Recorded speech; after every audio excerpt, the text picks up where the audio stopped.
The mind Pashupatastram book reading continue చేద్దాము. నిన్న 15th chapter చైతన్య శక్తి ఇంజనీరింగ్ అంటే కాన్షియస్నెస్ ఇంజనీరింగ్ అంటే ఏంటి అనేది చెప్తున్నాను అనమాట. సో ఏం చెప్పారంటే మనకి ఏదైతే కావాలనుకుంటున్నామో అది మన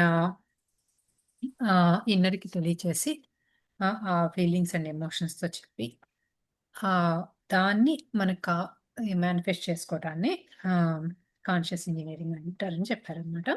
సో దాన్ని కంటిన్యూ చేద్దాం. You are more than just your physical body. You are energy vibrating in a universe made of vibrating energy. Vibrations of your energy attracts like vibrations of the objects or events to you. This means that whatever is at a similar energy vibration to you will appear in your life. For example, if you are vibrating at the same energy frequency as a cup of coffee, your energy vibrations attract a cup of coffee to you. You attract what matches your energy vibrations. మీరు ఈ భౌతిక దేహం కంటే చాలా ఉత్తమమైన వారు. మీ యొక్క దేహం చైతన్య శక్తితో నింపబడిన ఆత్మశకలం. శక్తితో ప్రకంపిస్తున్న ఈ విశ్వంలో మీరు కూడా ఒక నిర్దిష్ట శక్తితో ప్రకంపనం చెందుతున్నారు. మీరు ప్రకంపనను ఉత్పన్నం చేసినప్పుడు అదే శక్తి స్థాయిలోని ప్రకంపనాలు గల సంఘటనలు, జీవితానుభవాలు, వస్తువులు బాహ్య జీవితంలోనూ వాస్తవ రూపం చెందుతాయి. ఇప్పుడేమి జస్ట్ మనం అనుకున్నాం కదా, టూ మెనీ థింగ్స్ కాన్స్టెంట్గా డిస్ట్రాక్ట్ అవుతున్నామనో లేకపోతే బ్యాలెన్స్ చేయడానికి కష్టపడుతున్నామని. సో మన వైబ్రేషన్స్ ఒక రకమైన స్ట్రెస్లో ఉన్నాయి అని అట్లుగా నాకు ఇప్పుడు అర్థమవుతుంది అనమాట. సో మన ఆలోచనలు ఎప్పుడు అటు నుంచి ఇటు ఇటు నుంచి అటు అడుగులేస్తూ హడావుడిగా పరిగెడుతున్నాం కాబట్టి మన వైబ్రేషన్స్ అలా ఉన్నాయి కాబట్టి అటువంటివే మన చుట్టూ తీసుకొస్తున్నావేమో అన్నట్లుగా అనిపిస్తుంది నాకైతే. ఉదాహరణకు మీరు కనుక ఊహాశక్తితో ఒక కప్పు కాఫీ యొక్క శక్తి ప్రకంపనలను మీ అంతరంగ ప్రపంచంలో సృష్టించగలిగినట్లయితే బాహ్య ప్రాపంచిక జీవితంలోనూ ఒక కప్పు కాఫీని ఆకర్షిస్తారు. మీ లోపల ఏ శక్తి ప్రకంపనాలను కలిగి ఉంటున్నారో వాటికి జత కలిపే భౌతిక సంఘటనలనే ఆకర్షిస్తారు. Every thought that feels bad is bad. ప్రతి ఆలోచన కూడా నిరాశాజనకంగా ఉంటే నిరాశే మిగులుతుంది. ఈ విశ్వం మీరు అడిగిన దానినే ప్రసాదిస్తుంది. మీరు ఆశాకర ఆలోచనలను కలిగి ఉన్నారా, నిరాశాకల ఆలోచనలు కలిగి ఉన్నారా అనేది విశ్వానికి సంబంధించిన అంశం కాదు. సో మన ఆలోచనలు ఎలా ఉంటే మన చుట్టూ కూడా అట్లాంటి వాతావరణమే ఉంటుంది అని చెప్తున్నారు. ఉన్నతమైన ప్రకంపనాల శక్తి స్థాయిల్లో వ్యాధులు కూడా చాలా త్వరితంగా నయమవుతాయి. Every thought that you have chosen that is a vibrational match to disease. Feel bad when you think it. Instead, if you have the vibrational energy, the disease will appear as if there are no disease in the body. మీ లోపల ప్రతి ఆలోచన యొక్క ప్రకంపనతో జత కలిసిన వ్యాధిని మీరు, అది చెడు ఆలోచనలైనా భావనల వల్లైనా, సృష్టించుకోవడం జరుగుతున్నది. దానికి బదులుగా ఉన్నతమైన ప్రకంపనలను మీ సబ్కాన్షియస్ మైండ్లో ఉత్పన్నం చేసినట్లయితే వ్యాధి మీ దేహం నుండి మటుమాయమవుతుంది. సో మనం ఏదైనా హెల్త్ ఇష్యూ వచ్చినా కూడా మనకు కనుక పాజిటివ్ వైబ్రేషన్స్తో, మన పాజిటివ్ థాట్స్లో మనం ఉంటే ఆటోమేటిక్గా మన శరీరం మీద వ్యాధిని కూడా చాలా ఈజీగా పోగొట్టుకోవచ్చు అని చెప్తున్నారు. ఈ ప్రకంపనల సిద్ధాంతం సైన్స్ పరంగా ఇంకో ఉదాహరణతో చర్చిద్దాం. నీరు 0 డిగ్రీ సెంటీగ్రేడ్ ఉష్ణోగ్రత లోపు మంచుగడ్డగాను, 1 సెంటీగ్రేడ్ నుండి 99 సెంటీగ్రేడ్ల వరకు ద్రవ రూపంలోను, 100 సెంటీగ్రేడ్ల వద్ద నుండి వాయువు రూపంలోను బాష్పీభవనం చెందుతుంది. అంటే 0 డిగ్రీ సెంటీగ్రేడ్ నుండి 100 డిగ్రీ సెంటీగ్రేడ్ వరకు గల ఉష్ణోగ్రతల్లో ద్రవ పదార్థ రూపంలోను, నీరుగాను వాయువుగాను ఏ విధంగానూ మార్చలేము. ఉష్ణశక్తిని సరఫరా చేసి ఆ నీటిని 100 డిగ్రీల సెంటీగ్రేడ్ వద్ద మాత్రమే వాయు రూపంలో మార్చగలము. 100 డిగ్రీల సెంటీగ్రేడ్ ఉష్ణోగ్రతకు ఉష్ణశక్తిని సరఫరా చేయకుండా మనం ఎంత ప్రయత్నించినా ఆ నీరు ద్రవం నుండి వాయువు రూపంలోనికి మారదు. 100 డిగ్రీల సెంటీగ్రేడ్ వద్ద మాత్రమే చాలా ఆటోమేటిక్గా ఆ నీరు వాయువుగా మారుతుంది. ఇది యాక్చువల్లీ ఈ ఎగ్జాంపుల్ చాలా ఈజీగా అర్థమయ్యేలాగా ఉంది. సో, మనం లా ఆఫ్ వైబ్రేషన్స్ తీసుకుంటే మనము వాటర్‌ని ఆహ్, లిక్విడ్‌గాను చూస్తాము. ఆహ్, సాలిడ్‌గా ఐస్ లాగాను చూస్తాము. అలానే ఆహ్, ఎయిర్ లాగాను చూస్తాం కదా! అవి బాగా వేడెక్కినప్పుడు. సో, అది 0 అండ్ 100 డిగ్రీస్ మధ్యలో ఉన్నప్పుడు దాన్ని ఇటు ఆహ్, సాలిడ్‌గాను చూడలేము. ఇటు ఎయిర్ లాగాను చూడలేము. సో, అలానే ఎందుకు అంటే దానికి కావాల్సిన ఎనర్జీ ఆ ఉష్ణోగ్రత, ఆ టెంపరేచర్ దగ్గర మాత్రమే ఉంటుంది కదా! సో, అది చెప్తున్నాననమాట. అలానే మన వైబ్రేషన్స్‌ని బట్టే మన హెల్త్ ప్రాబ్లమ్స్ మనం సాల్వ్ చేసుకోవాలి అంటే, మన యొక్క వైబ్రేషన్స్ అంత హైయర్‌గా ఉండాలి అని చెప్తున్నారు. ఆ మాదిరిగానే ఒక కప్పు కాఫీని జీవితంలోనికి ఆకర్షించటానికి మన లోపల ఆ కప్పు కాఫీకి తగ్గ ప్రకంపనను అంటే ఊహాశక్తి మరియు ఫీలింగ్స్ అండ్ ఎమోషన్స్‌తో ఉత్పన్నం చేయవలసి ఉంది. అప్పుడు మాత్రమే ఆ కప్పు కాఫీని వాస్తవ జీవితంలో పొందుతాం. Thoughts and feelings and emotions and imagination of a particular goal and intention is your vibration. Your vibration then align with the order you are placing with the universe. మీ యొక్క లక్ష్యము, సంకల్పం యొక్క ఆలోచనలు, ఫీలింగ్స్ మరియు ఎమోషన్స్ మరియు ఊహాశక్తి equal to అంతరంగ ప్రపంచంలో మీరు కలిగించిన మీ యొక్క ప్రకంపనలు. అప్పుడు మీ యొక్క ప్రకంపనలు ఈ విశ్వానికి జారీ చేసిన లక్ష్యం లేదా సంకల్పం యొక్క ప్రకంపనలతో సమానంగా జత కలిసినప్పుడు నిజ జీవితంలో అవి నెరవేరుతాయి. సో, అవి మన ఇన్నర్‌తో మనకి ఏదైతే కావాలో దాన్ని అంతగా వైబ్రేషన్ తో ఫీలింగ్స్ అండ్ ఎమోషన్స్‌తో ఇమాజిన్ చేసుకొని ఇచ్చినప్పుడు అది మన యూనివర్స్‌కి కనెక్ట్ అవుతుంది. ఆ వైబ్రేషన్‌తో కనెక్ట్ అవుతుంది అని చెప్తున్నారు. ఈ ప్రక్రియను చైతన్య శక్తి ఇంజినీరింగ్, ద కాన్షియస్‌నెస్ ఇంజినీరింగ్ అంటాము. నెక్స్ట్ సెక్షన్ వచ్చి ఇందులో ఎవరి సమస్యలను వారి ఆత్మశక్తితో పరిష్కరించుకోవాలి. ఈ సెక్షన్‌లో ఏం చెప్తున్నారు చూద్దాం. మన అంతరంగ ప్రపంచంలోని సర్వశక్తి సామర్థ్యాలు, సర్వదక్షతలు ఇమిడి ఉన్నాయి. మనలోని బ్రహ్మ పదార్థం యొక్క సర్వధర్మాలు ఇమిడి ఉన్నాయి. ప్రతిరోజు 15 నిమిషాల నుండి 20 నిమిషాల వ్యవధిలో ఊహాశక్తితో లక్ష్యాన్ని ఎంచుకొని అది ఇప్పటికే మీ మనోక్షేత్రంలో నెరవేరినట్లుగా కలలు కనండి. మీరు ఉత్పత్తి చేసిన ప్రకంపనాలకు అనుగుణంగా జీవితంలో దాన్ని ఆకర్షిస్తారు. In terms of consciousness, your higher self knows as much more than you know. As you know more than yourselves, Chaitanya శక్తి పరంగా చూచినప్పుడు మీ దేహంలోని జీవకణాల కంటే మీకు ఎంత ఎక్కువగా తెలుసునో జ్ఞానం ఉందో ఆ మాదిరిగానే మీ యొక్క పూర్ణాత్మకు మీకంటే చాలా చాలా ఎక్కువగా తెలుసు. కాన్షియస్ ఇంజనీరింగ్ అను ఈ ప్రక్రియ 5 తలాల ప్రపంచము మరి అంతకంటే ఎక్కువ ఉన్నత తలాల ప్రపంచంలో చోటు చేసుకుంది. You possess within yourself all these potentials in which conscious creatively takes part. విసేట్ చెప్పిన మాటంట. ఈ శక్తి సామర్థ్యాలన్నీ గుప్తంగా మీ అంతరంగంలో ఇమిడి ఉంటున్నాయి. మీ యొక్క లక్ష్యాలు లేదా సంకల్పాలు వాస్తవ రూపం చెందించే పాత్రను మీ యొక్క చైతన్య శక్తి క్రియాశీలగా నిర్వహిస్తుంది. ఇంకొకటి సేర్ చెప్పిన సెంటెన్స్ ఇంకొకటి ఇక్కడ. You are growing in consciousness, therefore, using it expands its capabilities. It is not a thing, but an attribute and characteristic. That is why your understanding and desire or intent are so important. They occur automatically with your intent if you do not block them through fear, doubt, or opposing beliefs. మీరు మీ జీవితానుభవాలు, భౌతిక సంఘటనలు, వస్తువులు మొదలైన వాటిని చైతన్య శక్తిలో వృద్ధి చెందించుకుంటున్నారు. మీ చైతన్య శక్తిని ఎంతగా వినియోగిస్తే దాని యొక్క సామర్థ్యాలు అంతగా వృద్ధి చెందుతాయి. అందుకే సంకల్పం, లక్ష్యం అనేది చాలా ముఖ్యం. ఈ చైతన్య శక్తి గురించి అవగాహన కూడా చాలా ముఖ్యం. మీ యొక్క భయాలు, సందేహాలు, సంశయాలు మరి వ్యతిరేక నమ్మకాలతో ఆటంకపరిచినట్లయితే మీ యొక్క లక్ష్యాలు లేదా సంకల్పాలు చాలా ఆటోమేటిక్‌గా వాస్తవ రూపం ప్రకటం అంటే మేనిఫెస్ట్ చెందుతూ ఉంటాయి. సో, మనకి ఏదైతే కావాలనుకుంటున్నామో దానిలో అవగాహన లోపం ఉండటం వల్ల కానీ, భయాలు, సందేహాలు లేకపోతే ఎనీ నెగెటివ్ ఎమోషన్స్ మనలో ఉంటే కనుక అప్పుడు ఆ విధంగానే అవి మేనిఫెస్ట్ అవుతాయి అంటున్నారు. If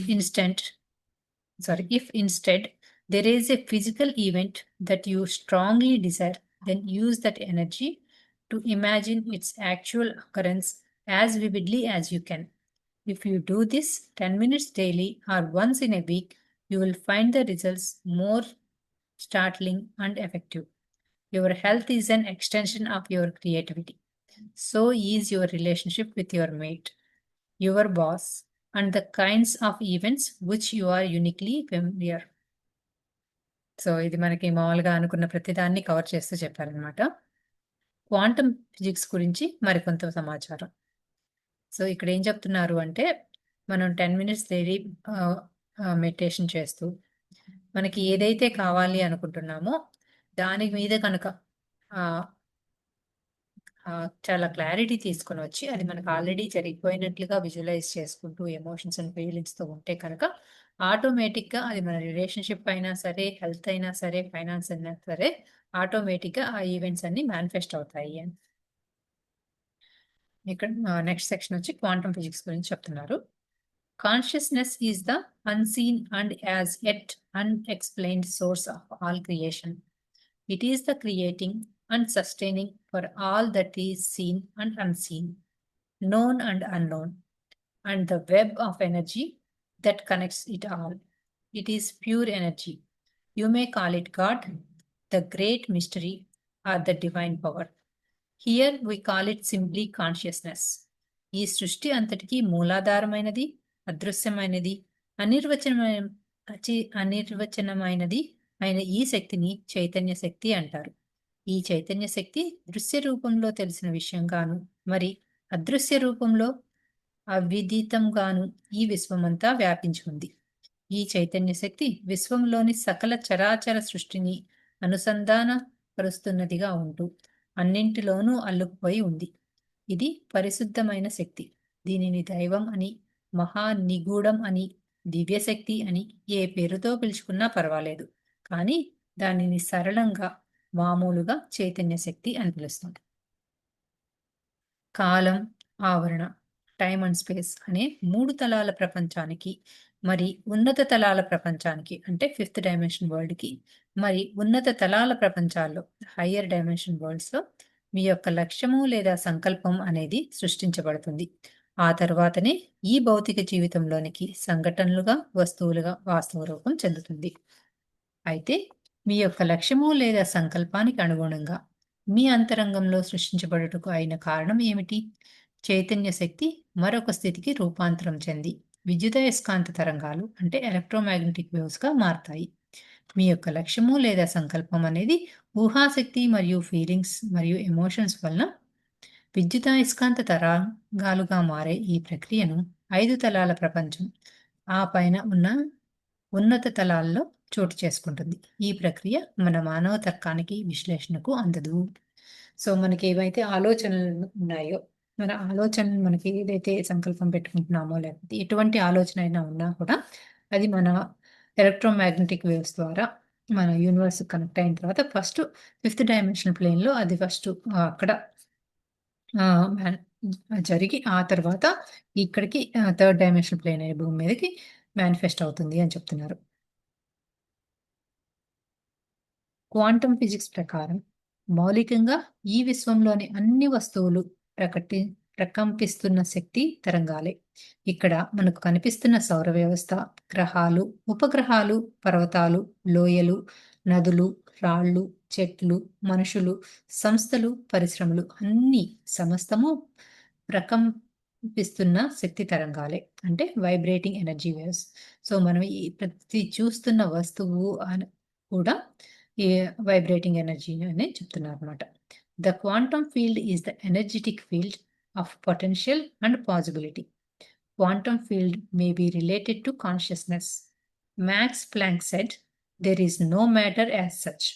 All matter originates and exists only by virtue of force, which brings the particles of an atom. We must assume behind this force the existence of a conscious and intelligent mind. This mind is the matrix of all matter. Quantum క్షేత్రం అనేది సాధ్యం మరి సామర్థ్యం కల ఒక శక్తి క్షేత్రం. ఈ చైతన్య శక్తికి క్వాంటం క్షేత్రంగా పరిగణిస్తాం. నోబెల్ బహుమతి గ్రహీత, ప్రఖ్యాత భౌతిక శాస్త్రవేత్త మాక్స్ ప్లాంక్ మాటల్లో స్వతహాగా పదార్థం అనేది ఎక్కడా లేదు. ఒక పరమాణువులోను, కేంద్రకం అంటే న్యూక్లియస్‌లోను, ప్రోటాన్స్‌లోను, న్యూట్రాన్స్‌లోను మరి ఇతర సూక్ష్మాతి సూక్ష్మమైన ప్రాథమిక కణాలు మరి కేంద్రకం చుట్టూ పరిభ్రమిస్తున్న ఎలక్ట్రాన్సు ఏ శక్తి మరి బలాలలో అనుసంధానింపబడి ఉన్నాయో ఆ శక్తి మరి బలాలే ఈ సృష్టిలోని సమస్త పదార్థం యొక్క సృష్టికి మరి ఆ పదార్థం సమస్తము అనుసంధానింపబడటానికి మూలాధారమై ఉన్నది. చైతన్య స్వరూపమైన మేధోశక్తి ఒక్కటే ఆ శక్తిని మరి బలాల యొక్క ఉనికికి కారణమై ఉంది. ఈ మళ్ళీ సెంటెన్స్ చదువుతున్నాను. చైతన్య స్వరూపమైన మేధోశక్తి ఒకటి ఆ శక్తిని మరి బలాల యొక్క ఉనికికి కారణం అయ్యింది. ఆ చైతన్య స్వరూపమైన మేధోశక్తిని ఈ సృష్టిలో సమస్త పదార్థం యొక్క గర్భస్థానం అంటాము. సో, ప్రతి వస్తువుకి కాన్షియస్‌నెస్ అండ్ ఇంటెలిజెంట్ మైండ్ ఉంది అని చెప్తున్నారనమాట. సో, అది ఎంత చిన్న యాటము అందులో ఉన్న న్యూక్లియస్సు, ప్రోటాన్సు, న్యూ ఎలక్ట్రాన్స్ అన్నిటికీ కూడా ఈ కాన్షియస్‌నెస్ ఉంది. దానికి ఆహ్, రిలేటెడ్ ఇంటెలిజెంట్ మైండ్ ఉంది అని చెప్తున్నారు. దాన్ని మనం గర్భస్థానము అనుకుంటున్నాం అని చెప్తున్నారు. The conscious and intelligent mind is what we call consciousness. చైతన్య స్వరూపమైన మేధోశక్తిని మనం చైతన్య శక్తి అని సాధారణంగా పిలుచుకుంటున్నాం. ఐన్‌స్టీన్ అను ప్రఖ్యాత భౌతిక శాస్త్రవేత్త మరి నోబెల్ గ్రహీత మాటల్లో ఈ విశ్వంలోని సమస్త విషయాలకు, సంఘటనలకు, సృష్టికి కొన్ని విశ్వ నియమాలు అనుసారంగా ఒక అద్భుత శక్తి అంటే ఇన్విజిబుల్ పవర్ కారణభూతమై ఉంది. ఆ అదృశ్య శక్తిని మనం దైవ పదార్థం అని కూడా పరిగణించవచ్చు. ఆ దైవ పదార్థాన్ని బ్రహ్మ అని, బ్రహ్మ పదార్థం అని, మహామూల చైతన్యం అని ఏ పేరుతోనైనా మనం పిలుచుకోవచ్చు. సో, ఐన్‌స్టీన్ చెప్పింది కూడా సేమ్ ఇదే అని చెప్తున్నారనమాట. సో, ప్రతి దానికి ఒక ఇన్విజిబుల్ పవర్ ఉంటుంది. ఆ పవర్‌ని మనం కావాల్సిన అంటే మనం డిఫరెంట్ పేర్లతో పిలుచుకోవచ్చు అని చెప్తున్నారు. సో, అది మనం కాన్షియస్ మైండ్ అనైనా అనొచ్చు, కాన్షియస్‌నెస్ అయినా ఉండొచ్చు, లేదా గాడ్ అయినా ఉండొచ్చు. సో, మనం మనకి ఎలా కనెక్ట్ అయితే ఆ పేరుతో పిలవచ్చు అంటున్నారనమాట. క్వాంటం థియరీ ప్రకారం ఈ విశ్వంలోని అన్ని వస్తువులు అంటే నక్షత్రాలు, సూర్యుడు, గ్రహాలు, పర్వతాలు, నదులు, జీవరాశులు, వృక్షాలు, గడ్డిపోచాలు, బ్యాక్టీరియాలు, వైరస్లు అన్నీ కూడా తరంగాల రూపంలో ఉంటున్న శక్తి పట్లాలుగా ఉంటున్నాయి. ఈ శక్తి పట్లాలు తరంగాలుగా అదే సమయంలో పదార్థంగా ఉండగలవు. తరంగ ధైర్యం ఎక్కువై ప్రకంపనలు తగ్గుముఖం పట్టినప్పుడు అవి భౌతిక వస్తువులుగా మనకు కనిపిస్తాయి. నక్షత్రం తరంగాల రూపంలో ప్రకంపిస్తున్న ఒక శక్తి పొట్లం ఒకానొక ఫ్రీక్వెన్సీలో ఆ నక్షత్రం మనకు పదార్థంతో కూడిన భౌతిక వస్తువుగా దర్శనమిస్తుంది. సో, ప్రతి ఒక్కటి కూడా ఈ స్టార్స్ అయినా, సన్ అయినా, మూన్ అయినా ఏదైనా కూడా ఒక ఎనర్జీ ప్యాకెట్ అని చెప్తున్నారనమాట. సో, ఇది మ్యాటర్‌గా తయారైనప్పుడు దాని ఫ్రీక్వెన్సీ ఎక్కువైనప్పుడు అది మనకి ఒక ఫిజికల్‌గా ఒక వస్తువుగా కనిపిస్తుంది అని చెప్తున్నారు. సూర్యుడు అంటే సన్ ఒక శక్తి పట్లం. ఒకానొక ఫ్రీక్వెన్సీ గల ప్రకంపనాలతో మనకు భౌతిక పదార్థంగా దర్శనమిస్తున్నది. ఒక నది, ఒక సరస్సు, ఒక పర్వతం, ఒక వృక్షం, ఒక జింక, ఒక నెమలి, ఒక మనిషి, ఒక సూక్ష్మ క్రిమి ఇలా అన్నీ ఆయా నిర్దిష్ట ఫ్రీక్వెన్సీల్లో కల ప్రకంపనాలు కల శక్తి పొట్లాలే. అయితే ఆ శక్తి పొట్లాలు ఎక్కడి నుండి ఉద్భవిస్తున్నాయి? మహామూల చైతన్యం అంటే బ్రహ్మ పదార్థం నుండి ఉద్భవిస్తున్నాయి. సో, మన చుట్టూ ఉన్న ప్రకృతిలో ఉన్న ప్రతిదీ కూడా ఎనర్జీ ప్యాకెట్టే. అయి ఎక్కడి నుంచి వచ్చాయి అంటే, మనందరము అంటున్న ఈ మహామూల చైతన్యము అన్నిటికి సోర్స్ అది అని చెప్తున్నాం కదా! అక్కడి నుంచే వస్తున్నాయి అని. ఇక మీ యొక్క లక్ష్యము లేదా సంకల్పం విషయం దగ్గరికి వద్దాం. ఒక లక్ష్యం సంకల్పాన్ని ఎంచుకొని, ఊహాశక్తితో, ఫీలింగ్ మరియు ఎమోషన్‌తో మీ యొక్క అంతరంగ ప్రపంచానికి అప్పచెప్పినప్పుడు దానికి అనుగుణంగా చైతన్య పదార్థం ఒకానొక నిర్దిష్ట ఫ్రీక్వెన్సీ గల విద్యుదయస్కాంత తరంగాలుగా రూపాంతరం చెంది మెదడు అనే దేహంలోని అవయవం ఉత్పత్తి చేసే జీవరసాయనాలతో సంయోగం చెంది భౌతిక ప్రపంచంలోనికి వెలువడతాయి. ఈ జీవరసాయనిక విద్యుదయస్కాంత తరంగాల పొట్లాన్ని భౌతిక వస్తువు అని, భౌతిక సంఘటన అని పరిగణిస్తాం. ఈ భౌతిక సంఘటనలు, భౌతిక వస్తువులు మన జీవితంలోనికి ప్రవేశించినప్పుడు వాటిని జీవితానుభవాలు అని అంటాం. సో, మనకి ఏదైతే ఇప్పుడు మనం ఈ పుస్తకంలో చదువుతున్నదంతా ఏంటి అంటే, మనం దేన్నైతే ఎలా మేనిఫెస్ట్ చేసుకుంటామో, మన థాట్స్ నుంచి ఎలా వస్తుంది, మన ఎక్స్‌పీరియన్స్ చేసే ప్రతి ఒక్కటి కూడా మన థాట్స్ నుంచే వస్తుంది అని చెప్తున్నారు. సో, అది ఎలా వస్తుంది అని చెప్పి మళ్ళీ ఇంకోసారి మనకి రిమైండ్ చేస్తున్నారనమాట. మన ఇన్నర్‌తో కనుక మన థాట్స్‌ని కనెక్ట్ చేసినప్పుడు, అది సబ్‌కాన్షియస్ మైండ్‌కి చెప్పినప్పుడు అదేమవుతుంది, మళ్ళీ ఎలక్ట్రో మ్యాగ్నెటిక్ వేవ్స్‌తో కనెక్ట్ అయ్యి, అది మన మైండ్ నుంచి, మన బ్రెయిన్ నుంచి బయోకెమికల్ కెమికల్స్ తో కనెక్ట్ అయ్యి, అప్పుడు ఫిజికల్ వరల్డ్‌లోకి అవి బయటకొస్తున్నాయి అని చెప్తున్నారు. సో, ఏమంటున్నారు, ఈ జీవరసాయనిక విద్యుదయస్కాంత తరంగాలు అంటే బయోకెమికల్స్ ప్లస్ ఎలక్ట్రోమాగ్నెటిక్ వేవ్స్ అయి 2 కలిపి ఒక ఫిజికల్ ఆబ్జెక్ట్ క్రియేట్ అవుతుంది అని. మహామూల చైతన్య శక్తిలో ఆ చైతన్య శక్తికి ఒకానొక నిర్దిష్ట ఫ్రీక్వెన్సీ గల ప్రకంపనాలతో ఒక రూపాన్ని తీసుకుంటుంది. ఆ రూపాన్ని మనం భౌతిక సంఘటన అంటాం. అయితే ఈ ప్రక్రియ సమస్తము 5 తలాల ప్రపంచము అంటే 5 డైమెన్షనల్ వరల్డ్, మరి ఆ పైన ఉన్నత తలాల ప్రపంచంలో హయ్యర్ డైమెన్షన్ వరల్డ్‌లో చోటు చేసుకుంటుంది. క్వాంటం ఫిజిక్స్ ప్రకారము సృష్టించే ప్రక్రియ ఇలా ఉంటుంది అని శాస్త్రవేత్తలు భావించడం జరుగుతుంది. మన ప్రాచీన ఋషులు ఈ సృష్టించే ప్రక్రియలో చాలా ఆరితేరిన వారు. కాలక్రమంలో ఈ ప్రక్రియ మానవ జాతికి ఒక నిగూఢ రహస్యంగా మిగిలిపోయింది. సో, ఇప్పుడు మనము రీసెర్చర్స్ ఇప్పుడిప్పుడే కొంచెం దాని గురించి అర్థం చేసుకుంటున్నారు. 3 డైమెన్షనల్ ప్లేను, 5 డైమెన్షనల్ ఆర్ హైయర్ డైమెన్షనల్ ప్లేన్‌లో ఇలా జరుగుతుంది అని. కానీ మనకి ఇంతకు ముందు ఋషులు వీళ్ళందరూ కూడా ఆల్రెడీ దాన్ని బాగా ఇన్ఫర్మేషన్ గ్యాదర్ చేశారు. కానీ అది నెక్స్ట్ జనరేషన్స్‌కి రాలేదు అని చెప్పి చెప్తున్నారన్నమాట. మన యొక్క లక్ష్యము, సంకల్పాలకు అనుగుణంగా వెలువడే ఆలోచనా తరంగాలు ఈ విశ్వంలోని చైతన్య శక్తిని గ్రహించి భౌతిక వస్తువులుగా, భౌతిక సంఘటనలుగా ఉన్నత తలాల్లో చోటు చేసుకునే మెకానిజంని వాస్తవ రూపం చెందుతున్నాయి.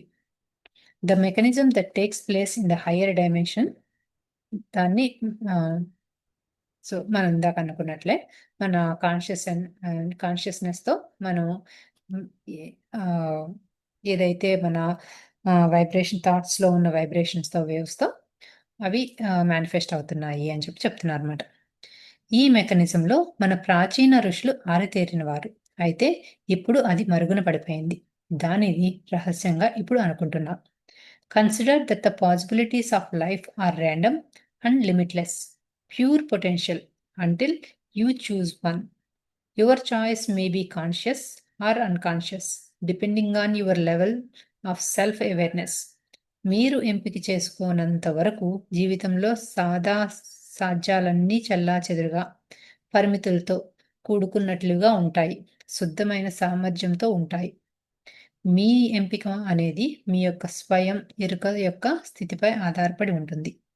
మీ స్వయం ఎరుక ఎంత ఎక్కువగా ఉంటే, అంత ఖచ్చితంగా మీరు వాంఛించిన లక్ష్యము లేదా సంకల్పాన్ని వాస్తవ రూపం చెందించుకోగలుగుతారు. స్వయం ఎరుక తక్కువగా ఉంటున్న స్థాయిలో వాస్తవ రూపం చెందించే ప్రక్రియపై మనకు పట్టును, నియంత్రణను అంటే కంట్రోల్‌ని కోల్పోవటం జరుగుతుంది. సో, మనం అవేర్‌గా ఉన్నప్పుడు ఆటోమేటిక్‌గా మనం ఏదైతే కావాలనుకుంటున్నామో అది చాలా చక్కగా మేనిఫెస్ట్ చేసుకోగలము. అదే ఎరుకగా లేకుండా మనము అంటే క్లారిటీ లేకుండా మనకి ఏది కావాలో, ఎలా జరుగుతుందో ఏంటి మనకి ఆహ్, కావాల్సిన దాని మీద గ్రిప్ లేదు. ఏది కావాలో దాని మీద ఆహ్, ఆహ్, తెలియకుండా ఎలా అంటే అవేర్‌నెస్‌లో లేకుండా కాన్స్టెంట్‌గా మనం మనం చేస్తున్న దాని మీద మనకు కంట్రోల్ లేకుండా ఉంటే కనుక, ఆటోమేటిక్‌గా ఏమవుతుంది, మేనిఫెస్టేషన్ అనేది మనకేం జరుగుతుందో కూడా సరిగ్గా అర్థం కాక కన్‌ఫ్యూజన్ స్టేట్‌లో ఉంటాము అన్నట్లుగా నాకర్థమవుతుంది. మనం మన లక్ష్యాన్ని లేదా సంకల్పాన్ని ఎంచుకున్నప్పుడు చాలా జాగ్రత్తగా, ఎరుకతో ఉండవలసి ఉంటుంది. Be careful what you wish for. You just might get it. This is just another way of saying that what you think about comes about because you give energy to it. మీరు ఏది వాంఛిస్తున్నారో అనే విషయం పట్ల జాగ్రత్తగా ఉండండి. ఎందుకంటే దానిని మీరు పొందుతారు. మీరు దేని పట్ల ఆలోచిస్తున్నారో దానికి శక్తి ఇవ్వటం ద్వారా అది భౌతిక సంఘటనగా వాస్తవ రూపం చెందుతుంది. Through your focused thought you begin to manifest a result. కేంద్రీకరింప చేసిన ఆలోచనలతో మీరు దాని యొక్క ఫలితాన్ని వాస్తవ రూపం చెందించడం ఆరంభిస్తారు. మీ భౌతిక తలంలో సంఘటనలు సృష్టించబడటానికి కారణం అహం అనే విషయాన్ని మీరు విస్మరించరాదు. Ego relates to all things physical and to anything having to do with the physical world. Your body, your personality, your intellect and your result. ఈ భౌతిక ప్రపంచంలో అన్ని విషయాలలోనూ ఈ అహం అనేది భౌతిక వాస్తవంతో ముడిపడేటట్లు చేస్తుంది. మీ యొక్క దేహం, వ్యక్తిత్వం, ఇంటెలిజెన్స్ మరి అన్ని ఫలితాలను అన్నింటినీ భౌతిక వాస్తవంతో అంటే 3 తలాల ప్రపంచంతో ముడిపడే విధంగా ఈ అహం నియంత్రిస్తుంది. The art of manifestation includes your intellect and rational thought, but extends to the unseen world of energy and potential. మనం ఈ 3 డైమెన్షనల్ ప్లేన్ ఈ భూమి మీద మన ఆలోచన అంతా కూడా మన మేనిఫెస్ట్ చేయటానికి ఈగో కూడా అడ్డం అడ్డం అడ్డంగా వస్తుంది అని చెప్తున్నారు అనమాట. సో మనకి మనం ఏదైనా చేస్తున్నప్పుడు అది ఈగో రిలేటెడా కాదా అనేది ఒకసారి చెక్ చేసుకోవాలని చెప్తున్నట్లు నాకు అర్థమవుతుంది. If transcends linear time space and involves with the consciousness in the multi-dimensional worlds.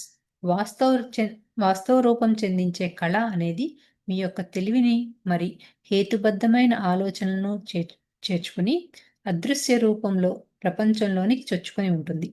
ఈ అదృశ్య రూపంలోని ప్రపంచంలో అపారమైన శక్తి సామర్థ్యాలు ఇమిడి ఉంటాయి. ఈ కళ అనేది కాలం ఆవరణ అంటే టైమ్ అండ్ స్పేస్ అనే చక్రంలో అతీతంగా పనిచేస్తుంది. మరి బహుళ తలాల ప్రపంచంలో మల్టీ డైమెన్షనల్ వరల్డ్లో చైతన్య శక్తిని సంగ్రహించి మీ యొక్క లక్ష్యము లేదా సంకల్పానికి అనుగుణంగా భౌతిక సంఘటనలుగానో వస్తువులుగానో వాస్తవ రూపం చెందడం జరుగుతుంది. శక్తి నిత్యత్వ నియమం the law of conservation of energy అంటే ఈ విశ్వంలోని శక్తి సృష్టించబడదు మరియు నశించబడదు. ఈ విశ్వంలోని శక్తి ఒక రూపం నుండి మరొక రూపంలోనికి మారుతుంది. ఈ నియమం మనం అనుసరించి మీ యొక్క లక్ష్యాలు లేదా సంకల్పాలకు స్పందించే చైతన్య శక్తి రూపాంతరం అంటే ట్రాన్స్ఫర్మేషన్ చెంది జీవితానుభవాలుగా ప్రకటన అవుతూ ఉంటాయి. ఈ ప్రక్రియ అనేది ఒక సాంకేతిక శాస్త్రం. ఈ టెక్నాలజీని మన ప్రాపంచిక ఋషులు చాలా చక్కగా ఉపయోగించేవారు. So law of conservation of energy అనేది ఉంది కదా. సో ఏంటంటే మన ఈ యూనివర్స్లో ఏ ఎనర్జీ అనేది కూడా అది క్రియేట్ అవ్వదు, అలా అని నశించ కంప్లీట్గా పోను. జస్ట్ అది ట్రాన్స్ఫార్మ్ అవుతూ ఉంటుంది ఒక షేప్ నుంచి ఇంకో షేప్లోకి. సో అది అలానే మనకి ఏదైతే కావాలనుకుంటున్నామో దానిపైన కనుక మన ఎనర్జీని పెడితే కనుక మనకు లైఫ్ ఎక్స్పీరియన్సెస్ని కూడా ట్రాన్స్ఫార్మ్ చేసుకోవచ్చు అని చెప్తున్నారు. The waves of the energy are pure potential energy that has not yet taken on a specific shape or form. What causes the energy to pass from potential into form? Your intents or goals conveyed to the subconscious mind through the power of imagination. Potential energy నుంచి ఒక form ఎనర్జీకి ఏది మారుతుంది, ఈ energy అనేది ఎలా మారుతుంది అంటే అది మనం సబ్కాన్షియస్ మైండ్కి ఎటువంటి ఆలోచన ఇస్తున్నామో దాని ద్వారా అని చెప్తున్నారు. A specific shape or form has begun to take place from the moment you visualize your goal as if it were already done. శక్తి తరంగాలు ఒక నిర్దిష్టమైన రూపాన్ని కానీ ఆకారాన్ని కానీ తీసుకోకుండా పరిశుద్ధమైన సామర్థ్యంతో అంటే ఈ విశ్వంలో ఉనికిని కలిగి ఉన్నాయి. అయితే ఈ శక్తిని ఒక నిర్దిష్ట రూపం లేదా ఆకారంలోనికి రూపాంతరం చెందడానికి కారణం ఏది? దానికి కారణం మీ యొక్క ఊహాశక్తి. మీ యొక్క లక్ష్యాలు లేదా సంకల్పాలు సబ్‌కాన్షియస్ మైండ్‌కి తెలియచేయటం వలన ఆ పరిశుద్ధమైన శక్తి తరంగాలు, చైతన్య శక్తి ఒక నిర్దిష్టమైన రూపం లేదా ఆకారంలోనికి రూపాంతరం చెందటం జరుగుతుంది. ఈ లక్ష్యం లేదా సంకల్పం ఇప్పటికే నెరవేరినట్లుగా వివిధ రకాలుగా చిత్రీకరణ చేయటం ప్రారంభించిన క్షణం నుండే ఈ చైతన్య శక్తి ఒక నిర్దిష్ట రూపం లేదా ఆకారంలోనికి రూపాంతరం చెందటం ఆరంభమవుతుంది. సో, బేసిక్‌గా మళ్ళీ మళ్ళీ మనకి స్టార్టింగ్‌లో ఏదైతే పాయింట్ చెప్పారో అదే చెప్తున్నారనమాట. సో, మనలో ఉన్న కాన్షియస్‌నెస్ ఎనర్జీ అది మన ఎమోషన్స్ అండ్ ఫీలింగ్స్ విజువలైజ్ చేసుకున్నప్పుడు అది ఒక ఫిజికల్ ఈవెంట్ లాగా మేనిఫెస్ట్ అవుతుంది అని. ఆత్మ అనేది భౌతిక ప్రపంచం మరి చైతన్య శక్తి రెండింటిలోనూ ఉంటుంది. కానీ అహం అనేది కేవలం ఈ 3 తలాల భౌతిక ప్రపంచంలో మాత్రమే ఉండగలదు. ఈ దేహంలో ఉన్న మీరు ఆత్మ మరియు అహంగా ఎంచబడతారు. You are both ego and soul. You are a bridge between consciousness and this physical reality. చైతన్య శక్తి మరి ఈ భౌతిక వాస్తవానికి మధ్య వారధి వంటివారు మీరు. అందుకే ఊహాశక్తి అనేది అత్యంత ఆవశ్యకమైనది. భౌతిక సంఘటనలు, భౌతిక వస్తువులుగా రూపాంతరం చెంది, వాస్తవ రూపం చెందడానికి మీ యొక్క లక్ష్యాలు, సంకల్పాలు అనేవి చాలా ఆవశ్యకం. లక్ష్యాలు లేదా సంకల్పాలు లేకుండా భౌతిక సంఘటనలు లేదా వస్తువులు వాస్తవ రూపం చెందవు. విత్తనం విత్తకుండా చెట్టు రాదు. సో, మనము ఈ ఆహ్, ఈ భూమి మీద ఇలా ఉన్నప్పుడు మనకి మనలో ఆత్మ ఉంది. ఈ దేహంలో దేహం ఒక్కటే కాదు మనం ఆత్మ అని చెప్తూ ఉంటాం కదా! ఈ ఆత్మ ఒక్కటే కాదు మనలో ఈ 3 డైమెన్షనల్ ప్లేన్‌గా అహం కూడా ఉంటుంది అని చెప్పి చెప్తున్నారనమాట. సో, ఈ ఆహ్, చైతన్య శక్తి మరి భౌతిక వాస్తవానికి అంటే మనలో ఉన్న కాన్షియస్‌నెస్‌కి మన ఫిజికల్‌గా దాన్ని మేనిఫెస్ట్ అవ్వటానికి మధ్యలో మనము బ్రిడ్జ్ లాగా ఉన్నాము అని చెప్పి చెప్తున్నారనమాట.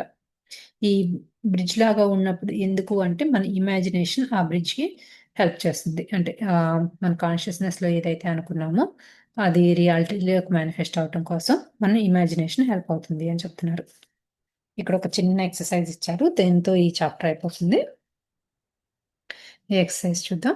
ఈ అభ్యాసంలో మరీ ముఖ్యంగా మీ యొక్క జీవిత శైలి అంటే లైఫ్ స్టైల్, కుటుంబం మరి బంధుమిత్రులతో, వృత్తి, ఉద్యోగం, వ్యాపారం మొదలగు విషయాల్లో తారసపడే వ్యక్తులతో మీరు ఎలాంటి ప్రవర్తనను, వ్యాపార సరళిని కలిగి ఉంటున్నారు అనే విషయాలను సాధన చేయటం జరుగుతుంది. సుఖాసనంలో హాయిగా కూర్చుని 2 కళ్ళు మూసుకొని దీర్ఘమైన శ్వాసను చాలా నెమ్మదిగా తీసుకుంటూ వదలండి. అలాగే 3-4 నిమిషాల పాటు రిలాక్స్ అవ్వండి. ఇప్పుడు లక్ష్యం అనేది ఆరోగ్య సమస్య నుండి బయటపడటం, ఉబ్బకాయం తగ్గటం, కుటుంబ కలహాలు సమస్య పోవటం, ఆర్థిక విజయం, ఒక ప్రాజెక్ట్ పూర్తి చేయటం ఏదైనా కావచ్చు. వాటిని ఎంచుకోండి. అది నెరవేరినప్పుడు మీ యొక్క జీవిత శైలి అంటే లైఫ్ స్టైల్ ఎలా ఉంటుంది? కుటుంబం, బంధుమిత్రులతో మీ యొక్క భావనలను ఎలా పంచుకుంటున్నారు? మీ యొక్క ఆత్మవిశ్వాసం స్థాయిలు ఎలా ఉంటున్నాయి? ఇలా అన్ని రకాలుగా చిత్రీకరణ చేయండి. ఎమోషన్స్ మరియు ఫీలింగ్స్‌తో చిత్రీకరణ చేయండి. చాలా వివరాత్మకంగా అంటే డీటెయిల్స్‌తో చిత్రీకరణ చేయండి. సో, మనకి ఏదైతే కావాలనుకుంటున్నామో దాన్ని విజువలైజ్ చేయమంటున్నారన్నమాట మెడిటేషన్‌లో.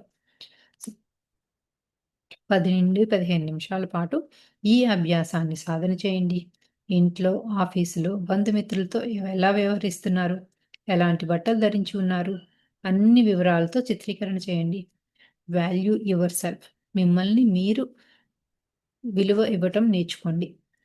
I feel that I deserve to earn a lot of money. నేను చాలా ధనాన్ని సంపాదించగల అర్హత కలిగి ఉన్నాను. వంటి దృఢ వాక్యాలతో మీ లోపల ప్రకంపనలు వృద్ధి చెందించండి. ఆ ప్రకంపనలకు అనుగుణంగా ఆకర్షణ సిద్ధాంతం చాలా చక్కగా పనిచేస్తుంది. మీరు వాంఛించిన లక్ష్యాలు లేదా సంకల్పాలను చాలా సులభంగా నెరవేర్చగలుగుతారు. ఉన్నతమైన ప్రకంపనలను వృద్ధి చెందించి లక్ష్యాలు లేదా సంకల్పాలను వాస్తవ రూపం చెందించడమే ఈ అభ్యాసం యొక్క ముఖ్య ఉద్దేశం. సో, ఇలా లా ఆఫ్ అట్రాక్షన్ వల్ల మనకి ఏదైతే కావాలనుకుంటున్నామో దాని అఫర్మేషన్‌తో మనలో ఇన్నర్ వైబ్రేషన్స్ పెంచుకొని చక్కగా మేనిఫెస్ట్ చేసుకోవచ్చు అని చెప్పి చెప్తున్నానన్నమాట. దీంతో ఈ చాప్టర్ అయిపోయింది. రేపు లాస్ట్ చాప్టర్ ఇంకొక చాప్టర్ ఉంది బుక్లో, దానికన్నా స్టార్ట్ చేద్దాం. Thank you friends.